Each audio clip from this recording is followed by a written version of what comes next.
to the entertainment Talking Sports. What is going on, football fans? Back at it with another New York Giants video. Hope everybody's staying safe out there. Going to try to have at least one more video up for you guys later today. And I will be live tomorrow. I know I said I was going to be live today. I'll be live tomorrow night to do a Giants Q&A. So hopefully I see you guys there for that. But in this video, we're going to dive into the 5th round pick out of Oregon, the guard, left guard he played, Shane Lemieux. Now, Shane Lemieux, we don't know what he's going to be playing with the Giants. If he's going to start this year, obviously outside of injuries, I would think it would be at the center position. Lemieux has already come out and said that he's going to bring versatility to this New York Giants offensive line. There were videos of him on Instagram practicing, taking snaps from the center position. But, yeah, obviously he played left guard well at Oregon, and that is his natural position. That does not mean that he can't convert. You look at Nick Gates. That's what Nick Gates is trying to do right now for the New York Giants. And going into training camp, if we do have training camp, I think it will be a three-man race for that center position. I think Shane Lemieux will be involved. Spencer Pulley, of course, and Nick Gates being the other two, vying for that starting center position for the New York Giants. When this pick was made in the 5th round for the New York Giants, a lot of people were confused because they said, that's our strength on the offensive line. You've got Zeitler, you've got Hernandez. Hernandez, of course, a former second-round pick of Dave Gettleman, and a lot of people didn't make sense. Well, for me, if you look at the New York Giants draft, they didn't draft based on need, especially later in the draft. They drafted on best player available. You go on WalterFootball.com, Shane Lemieux is ranked the 6th best interior offensive lineman. That includes centers. Guys like Cesar Ruiz were on the list. He was ranked the 6th best in the entire draft class and was projected to go anywhere from rounds 3 to 5. The Giants got very good value with Lemieux. Probably shouldn't have been there when the Giants were picking. I've read on several teams' websites that they thought they should have drafted this kid, including the Minnesota Vikings. So I think the Giants got great value with Lemieux. It might have just not been the biggest area of need. But even if they feel that this kid is not suitable to be a center, long-term thinking would suggest that Kevin Zeitler will not be with the New York Giants more than likely for 2 more years if, they feel like Lemieux could be the starter, because you'd be paying him pennies on the dollar, being that he's a 5th-round pick. We'll have to wait and see how that plays out. But worst-case scenario, you got some depth and you got some long-term security, which is really all you could ask for from a 5th-round pick. If he turns into a very good starter, well, that's a bonus. And I do think Shane Lemieux is certainly capable of doing that. Most things that you read up on him on the internet from scouts, they will tell you he's pretty strong in both run and pass blocking. But if he does struggle in one area where he needs to improve, it would be the pass blocking department. And we're going to get into all of it in this video. First thing I wanted to show you guys, obviously like I do with all these videos, is the height and weight, what he measured in at the combine. 6'4", 310 pounds, 32 1/4 on the arms, 9.5 on the hands, and that's a decent height for a center. You don't want your center to be too tall. You want him to kind of be lower to the ground. Usually 6'2" to 6'4" is the area you're looking at. So I do think he could play the center if he feels like he could translate to it, and we're going to get into this video why he thinks he can. Some of his strengths: well-proportioned with a broad chest.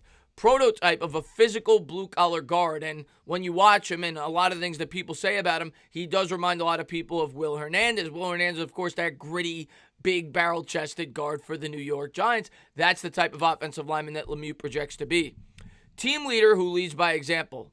That's kind of a common theme with a lot of the guys that the New York Giants have drafted as well, guys that have been leaders on their previous football teams. Choppy settle steps ignite powerful charges into contact. Brings his knockback power at impact. As a drive blocker, looks to push and sustain well beyond the point of attack. Uses upper body strength to wrestle into favorite positioning. Climbs up and smacks take on linebackers with good jolt. Works hard to mirror and slide with rushers. Will reset hands and regain positioning against rush counters. Has some recovery ability in pass protection. So those are the pros. In terms of the cons, arms are somewhat stubby for his size. Pad level could be more consistent. Takes time to run his feet under his hands. Lacks lateral movement qualities to get to reach blocks consistently. Base gets too wide in pass sets. Punch placement can be erratic and off target. Oversets against rush-happy 3 techniques, opening inside counter, and gets gamed out of position by twists. So, some of that is stuff that's probably very correctable. Some of it is stuff that is not. For example, Well, his arm size, right? That's not much you could correct, but a lot of this is probably things that the New York Giants feel like with the proper coaching from Mark Colombo and Joe Judge that they could coach up and get a lot more out of this kid. In terms of the overview, barrel-chested grinder with the toughness and power to play brute ball in the trenches. Lemieux is well known for his toughness and intelligence. Another common theme by all these New York Giants draft picks, intelligence. He's an experienced, well-schooled guard. He's athletic enough to perform in a variety of run schemes, but does his best work with combo blocks and double teams.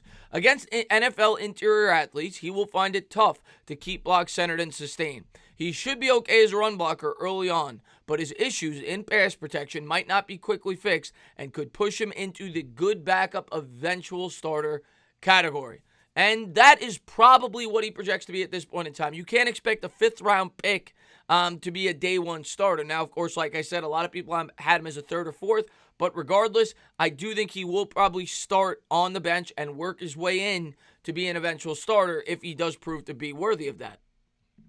Next thing we're going to pull up is him just talking about versatility, which I'm sure is what Joe Judge wants to hear.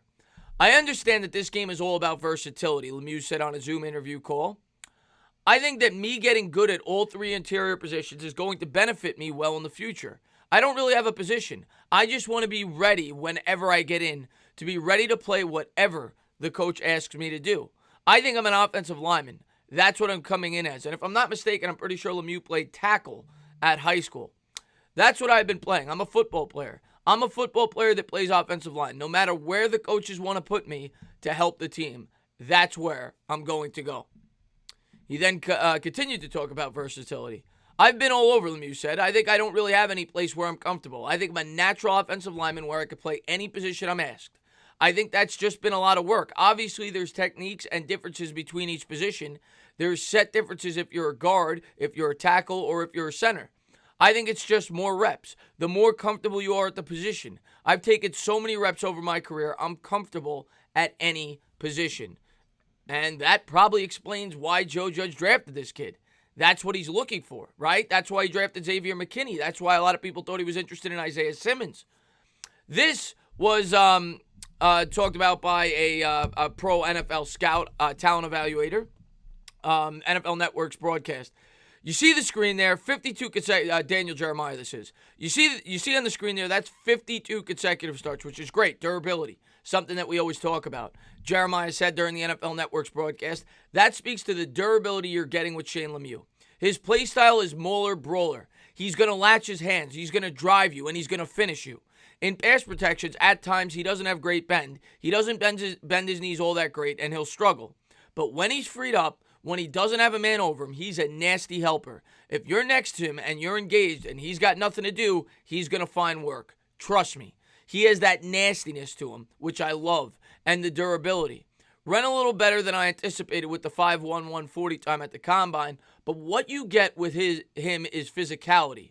You got to work with him in the pass protection. So there you go. He's a fifth-round draft pick for a reason. He's a bit of a project, but you're getting a guy with a lot of upside if you could coach him up, and a guy that is definitely willing to work, a guy that seems like a smart football player and is going to do whatever it takes to win, which is exactly what, that sounds like every guy that the New York Giants have brought in. And of course, you're going to hear positive things about these guys, being that they're new draft picks. But I think Shane Lemieux was really good value. I think it was a smart pick. I think it was forward-thinking, thinking not just about the 2020 season, but the 2022 season, when you possibly will need a cost-effective guard and a guy that may bring versatility to that line. And who knows, one day, even possibly opening day, he may be your opening day starter at center.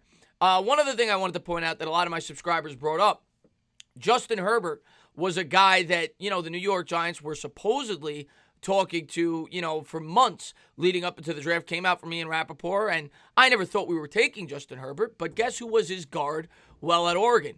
It was Shane Lemieux. So it's very possible the New York Giants were doing their due diligence, and they always had their eyes on this kid from the start, and they wanted to get, obviously the quarterback's take, the guy that was doing the blocking for him, what he thought of him as a teammate, as an offensive lineman, as the New York Giants did an extensive background check on all of these athletes. We heard the reports leading up into the draft that they were triple, quadruple checking all the reports on all the prospects that they liked. And Shane Lemieux was probably a guy they had circled for months. I read the report today about Andrew Thomas. I don't think it's different from anybody else. I think the Giants knew the guys that they wanted to take in this year's draft. I think Shane Lemieux was certainly one of them. He fits he fits every category that they reportedly were looking for. He's smart, he's strong, he's big, he's versatile, and he seems like he's going to be a very good teammate and probably a guy that's very easy to coach, something that Joe Judge is looking for. I'm happy that he's here. I think he was great value in the 5th round, and we'll see if he's able to carve out a spot in the starting lineup for the New York Giants in 2020. It'll be a 3-man race at that center position. As always, guys, if you liked what you watched, please subscribe, drop a comment, maybe give me a little thumbs up. Cheers.